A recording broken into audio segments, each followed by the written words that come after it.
Alors bonjour les amis, dans une nouvelle vidéo dans notre chaîne YouTube. Si vous aimez la vidéo, n'oubliez pas à nous abonner pour que vous bénéficiez de plus de vidéos éducatives. La vidéo d'aujourd'hui est à propos d'un thème très important qui est la coagulation intravasculaire disséminée. Alors on va commencer par une petite définition. La coagulation intravasculaire disséminée, aussi EVD, décrit une situation dans laquelle le processus d'hémostase, c'est-à-dire lorsqu'après une lésion de la paroi du vaisseau sanguin, le sang liquide devient rapidement un gel appelé coagulation qui commence à devenir incontrôlable.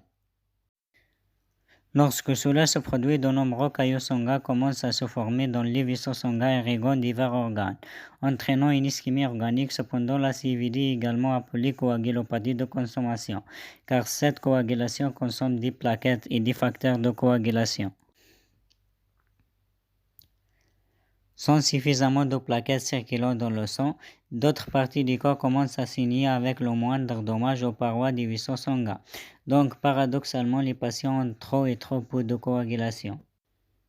Normalement, après une coupure et du dommage à l'endothélium ou la couche interne des parois des vaisseaux sanguins, il y a une vasoconstriction, un rétrécissement immédiat des vaisseaux sanguins qui limite la quantité de flux sanguin.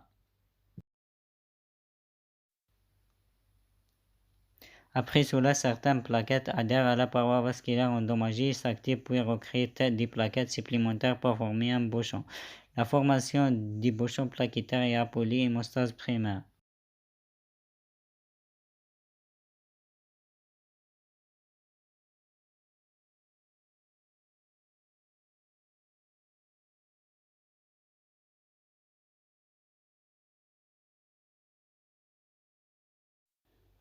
Après cela, la cascade de coagulation est activée. Tout d'abord, dans le sang, il existe un ensemble de facteurs de coagulation, dont la plupart sont des protéines synthétisées par le foie et généralement celles-ci sont inactives et flottent simplement dans le sang.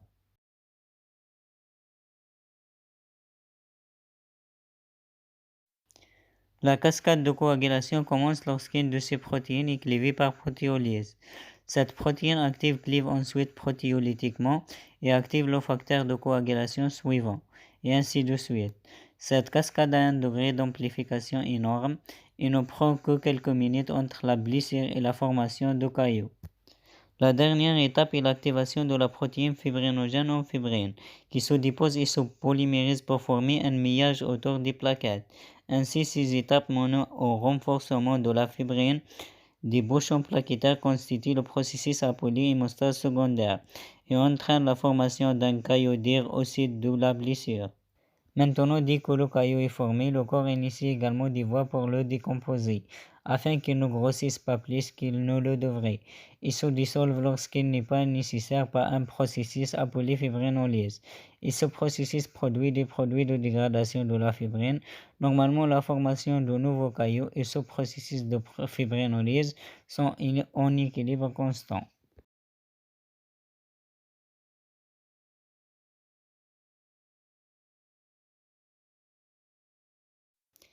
Maintenant, dans des conditions médicales graves comme par exemple la septicémie, la malignité, les traumatismes graves et les complications obstétricales ou l'hémolyse intravasculaire, comme vous pourrez le voir avec l'incompatibilité du groupe sanguin, il peut y avoir une libération d'un procoagulant qui fait pencher la balance en faveur de la formation des caillots.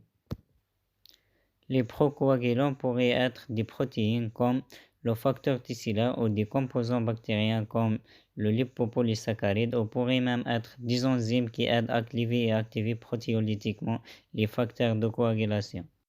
Quelle qu'en soit la cause en réponse, la voie de coagulation s'emballe entraînant une formation généralisée de caillots qui obstruent les vaisseaux sanguins moyens et petits, ce qui entraîne une ischémie, une nécrose et éventuellement des lésions organiques. Les reins, le foie, les poumons et le cerveau sont particulièrement sensibles. La formation massive de caillots dans tout le corps épuise l'approvisionnement en plaquettes et en facteurs de coagulation. Pour aggraver les choses, à mesure que les caillots sont décomposés par la fibrinolyse, les produits de dégradation de la fibrine sont libérés dans la circulation et ceci interfère avec l'agrégation plaquettaire et la formation de caillots, ce qui rend l'hémostase encore plus difficile. Et le résultat est un paradoxe, non? D'un côté, vous avez une thrombose, c'est-à-dire lorsque les caillots obstruent le vaisseau et en même temps vous avez du mal à former des caillots, ce qui entraîne des saignements. Les résultats de laboratoire sur la coagulation intravasculaire disséminée incluent une diminution des plaquettes et une diminution des fibrinogènes. Il existe également un taux de prothrombine ou TP prolongé, ainsi qu'un taux de céphaline activée ou TCA prolongé, qui reflètent tous les deux des niveaux inférieurs de facteurs de coagulation circulants. En plus des niveaux inférieurs de facteurs de coagulation spécifiques, il existe des niveaux élevés de D-dimère qui est un produit de dégradation de la fibrine qui est produit lorsque les caillots de fibrine sont décomposés. Maintenant, il convient de mentionner que dans certains cas, la coagulation intravasculaire disséminée peut être un processus plus chronique, comme chez les personnes atteintes de certains tumeurs solides et de grands anévrismes aortiques. Et dans ces situations, il peut y avoir une compensation physiologique rendant les résultats de laboratoire relativement normaux. Dans la CIVD aiguë ou chronique, le traitement se concentre sur le traitement de la cause sous-jacente, car c'est ce qui entraîne l'activation de la cascade de coagulation. De plus, les objectifs sont de soutenir les différents organes à l'aide de mesures de soutien telles que l'assistance ventilatoire, l'assistance hémodynamique et les transfusions si nécessaire. D'accord, pour récapituler rapidement, la CIVD se produit lorsque l'équilibre entre la formation de nouveaux caillots et la décomposition des caillots penche en faveur des caillots, ce qui entraîne une coagulation généralisée et une ischémie des organes, tout en épuisant les facteurs de coagulation, conduisant paradoxalement à des saignements. Et c'est tout pour la vidéo d'aujourd'hui. À bientôt dans les nouvelles vidéos.